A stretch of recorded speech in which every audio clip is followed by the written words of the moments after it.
In today's business environment, volatility and uncertainty seems to be an ever more increasing piece of business. To help minimize some of that risk, financial forecasting, modeling, and enterprise analysis can be a piece to help minimize the downside and improve long-term success. Welcome back to the Legacy Builder Podcast. I'm your host, Jared Holt, and today we have with us Jeanne Scharf, a business planning consultant. Good morning. Good morning, Jared. So on the Legacy Builder Podcast, it's our job here to talk about all things related to business, family businesses, transition plans, and how to really just overall improve the success of an organization. And so oftentimes we talk about soft sides of the business, but today we're going to be talking about the financial aspects of the business. Recording this right now here at the end of 2020, we've seen massive volatility lately. So why are we talking about modeling, financial modeling, and what is that, Jeanne? Give us your perspective. Oh, it's really the next piece in your financial management plan. Modeling, production modeling based upon the enterprises that you carry in your operation is really important. First of all, you really need to understand what enterprises do you have in your business. If you are a swine producer, for example, and you have sows, you have a sow farrow to finish operation, you actually probably have at least 2, if not 3 different enterprises just based upon the swine production cycle that you are employing alone. So you have your sows and the production from the sows. If you have nursery facilities, then that would be your second enterprise. And then last but not least, your market hog enterprise, which would take those nursery pigs, full on to market. Those would be really described as 3 different production enterprises because you have different production metrics that go along with each enterprise. From a financial standpoint, you may look at your swine operation in total from sow farrowing all the way to finish as being one enterprise model. Yep. So it really breaks down your enterprise further into more palatable or easier to eat, bite off chunks that you can assess your goals. You can assess how you are performing against your key metrics, and really provide that efficiency you're looking for in each segment of that overall enterprise. Yep. And so when we talk about modeling, talk about financial modeling in general, what are some of the outcomes of doing that? If I'm a business owner, again, busy, already doing my business, trying to run it, grow it, what should be a benefit at the end of the day? Really, to be a benefit, again, would be if you are in the production modeling aspect, you want to be sure that your feed efficiencies are at least as good as or better than your peers. You want to take a look at your overall output. So in other words, from a farrowing perspective, what is the production level there and what are your targets? Are you looking at pigs per sow per year? Are you looking at a farrowing rate weekly or death loss? What are you looking at? And then you're able to really measure those on an objective basis going forward to provide that overall efficiency to your operation and really then provide more money to the bottom line. So we're talking about modeling, we're talking about looking in the future here, is what you're saying. How far out should someone model their organization? Oh, really for the next 12 to 18 months is key. It depends on the operating cycle of the enterprise. So for example, if you are a dairy producer, that production model is almost on a monthly basis, while you have cows in the production herd for a certain period of time over and above that. Mm-hmm. If you're a crop producer, you really have that 12 to 18 month window. You grow the crop and then you take a look at how long it might take you to market that production going forward. So depends on the operation and what the real production cycle is. Yep. And it seems like one of the benefits of doing modeling, Jeanne, is that an organization can spot trends sooner than later. And thinking of an organization here that I know I've been working with for a little bit now, that was not realizing that their working capital was on the decline, basically. No one brought it up to them yet. Their lender hadn't brought it up to them. They still had enough money in the checkbook per se to pay bills.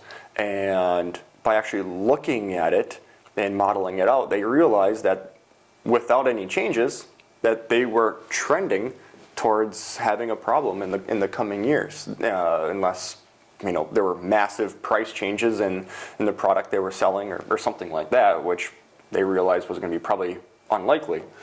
But by realizing that sooner and doing that modeling and that work, they were able to be much more proactive than their competitors and make the change in their business. Is that something that you see quite often with the people that end up doing the modeling? Absolutely, it surely can be. That example you just described is really more common than I think what we would all like to admit. And so once that modeling gets in place and you're able to take advantage of it, you can see those trends. You're not operating on simply a cash basis when an accrual-based analysis may tell you something completely different. Mm-hmm. And so thinking back to a couple of the other podcasts that we've already talked about in terms of financial management, that's really a key thing, is to marry that production modeling with the financial management so you can really see where your charted course is going, so it stays on course and you don't end up veering someplace you don't want to go. Yep, absolutely. So what should you all be tracking in a model? I mean, there's tons of different metrics, ratios. What are some of the key ones in the model to watch? Well, again, it's really dependent upon each individual enterprise, and so there are some good key ratios that are industry-based, and that's where I would start. I would look at those industry-based scenarios and metrics and follow those, because you can really see where another like producer, such as yourself, you can model against them, you can benchmark against maybe a bigger group of producers that are similar to what you are employing in your operation today. Yeah, absolutely. Where do you start with modeling? I mean, if I'm a producer or a business owner, do I need to go out and create my own model, my own Excel file? I mean, if you're not a computer wizard, how do you do that? Well, some have been able to do that, complete their own or construct their own Excel modeling to track their production metrics. You can, certainly hire a service to help you do that. Mm-hmm. Really, it comes back to what are you good at as a producer, and if you're not making time to follow the production metrics or get them started or track them, then really it's probably worth the bang for the buck to actually hire an outside service to follow those metrics for you and provide you with that information at any time so that you can make good informed decisions. Yep, absolutely. So you do the modeling, you work on that, and then you follow up. We talked about some of the different enterprises. How do you really study the different enterprises in the business to know which ones are profitable, which ones aren't? I mean, where do you start with that, Jeannie? I would start with basically the main business in an organization. So if I'm producing crops and I am producing hogs, which part of those two enterprises provide you with more revenue and, of course, likely have more expense associated with it? So what's your primary enterprise? You first need to identify that. And then you need to figure out, how do the other enterprises intermingle with or complement your main business strategy? So again, for example, if you're a swine producer and that's the majority of your business, then what's happening on perhaps the row crop side of things, whether you're corn and soybeans or wheat? Are you feeding the majority, if not all of that production to your pigs? Yep. And if you are, then for example, that row crop operation can become more of a cost-based operation that really you only need to track the costs, because then you're feeding the production to your pigs and gaining value from that perspective. Yep, absolutely. I mean, enterprise analysis is something that I see a lot of producers or business owners not do initially to start, because it does take time or it takes resources, but the reward or the payoff, if you start doing it, can be, I mean, you can't even really put a number on it. I know just internally at Ascent, with our 3 different divisions, a handful of years ago, we started enterprising everything out to understand where are we truly profitable, where are our weak spots, but that allows then the managers to understand better how they're doing. Otherwise, if you're just looking at the business in general, I mean, for example, at Ascent we have consulting, which is transition planning, our business advisory services, and we also have wealth management and insurance planning. If we were just running everything all together, how would we know where we're actually profitable? What if we have a weak spot in our business? And I look at some of our clients that have much larger businesses, much more moving parts, much more volatility involved. If you don't know where your strengths are, where your weaknesses are, there's just a lot of missed opportunities out there, aren't there? Absolutely, and you hit the nail on the head, Jared. If one of your operations or one of your enterprises is lagging behind the others, how do you fix that if you are not doing the enterprise analysis and the production modeling within that enterprise? Yeah, you can't. Yeah. It's very difficult. Yeah, absolutely. How often should you really be doing an enterprise analysis, Jeannie? What would you say? I would say, starting out on an annual basis is probably a really good place to start. And then once you get accustomed to what needs to be done within that enterprise analysis, then really maybe breaking it down to more of a semi-annual or a quarterly basis. And really I'd say quarterly is probably a sweet spot, particularly for livestock production entities or milk production, because you can again see sooner when you might be going off course a bit and then correct that more quickly. From a row crop perspective, really probably annually makes more sense, because once you have your seed in the ground, it should be, pretty much taken care of until you get to the fall harvest period. Yep, absolutely.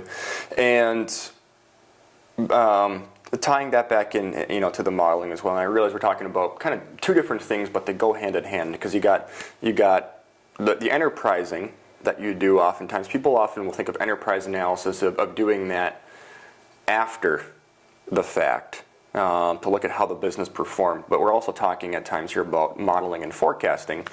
But doing that modeling and forecasting on an enterprise level, but then putting it all together to see how they're performing and trending. As you tie all that together here, how often should someone be updating the model or forecast? Would you say that's about an annual timeline as well? Yes, really an annual timeline, unless you have something significant that happens within your operation. Maybe you have the opportunity to double down or expand your operation in some sense. You may want to take out your modeling that you had set key ratios for at the beginning of the year, and then look to see if it's really continuing to make some sense for your operation, or do you have to reset some of the metrics along the way? Yep, absolutely. Yeah, the modeling and forecasting can really help an organization understand the impact of their decisions at the end of the day, and it can help them make better decisions. I think of a client recently that came to you and had an opportunity to basically invest in a packing facility. One of our swine clients, and it's middle of the year, and they're saying, should we do this deal? Does it make sense? And sometimes you can't wait for the end of the year to make that decision. Well, because they have a process in place sooner, they can make that decision and they can run those numbers and see, hey, is this a good investment for us? And by doing that modeling, their decision making results are going to be much better at the end of the day. Absolutely, is where I'm trying to get at. Spot on with that. Yeah, perfect. How much time would you say, if you're somebody who's doing your own books, if you're doing your own record keeping, and you're in QuickBooks, for example, can you naturally do enterprising within your own system, or is this something that an operation needs to start all over? Jeannie, what do you think about that? Well, really, most of the off-the-shelf products are probably not designed especially well for enterprise analysis and production modeling within the agricultural sector. And so I think you're pretty much looking at your own modeling or looking at another service to help you go through those numbers and get the kind of management information you're looking for that production and enterprise analysis modeling. Okay. Okay, that sounds good. As we wrap up here on this topic, I think the main purpose of this episode was to bring light to the topic of looking ahead, understanding trends sooner than later, understanding the importance of modeling forecasting for your business, so that way you can make better decisions sooner, ultimately. Any last comments here on this topic, Jeannie, before we wrap up? Well, again, no, I think just it's a difficult thing to think about getting started. But again, you don't eat the elephant whole. One bite at a time is the way you eat an elephant. And so just getting started, knowing that you might find some really good value in this information, and then taking a look at what are other people doing in the industry, doing the research that you need to do to understand, A, what are the enterprises within my operation, B, what kind of metrics could I be looking for, and then going out and starting the process. Before we wrap up here, that brought up a good point about the power of modeling. If an organization wants to get somewhere in the future, oftentimes it's hard to understand where they need to be to achieve certain results. For example, if you want to bring successors into the business, or you want to grow and expand, the power of modeling can oftentimes help a business owner understand what they need to do to achieve that end result. What are the benchmarks got to hit? How much equity do they have to have, or how much working capital do they need in their organization? And oftentimes, if you can then look out towards the end first and say, okay, I need to this is where I want to be, but the modeling can certainly help get you there along the way to help create it more clarity and that roadmap. Exactly. I think simply put, if you think about Googling a map today on your phone to get to a certain destination, and is it taking you on the shortest route, or is it taking you on a different route, a route that takes the least amount of time? And then along with that, are you driving on freeways, or you're driving on gravel roads? How are you getting there? Right. And what is the surface like that you're driving on? And so it's really no different in terms of modeling your business. But if you bring it back to a simple analogy, such as figuring out your roadmap to the next destination, it becomes easier. Yep, well said, well said. Perfect. Well, with that, Jeannie, we can wrap up here. This seems like it could be a topic where we could get into it again here in the future. But for today, thank you so much. Thank you.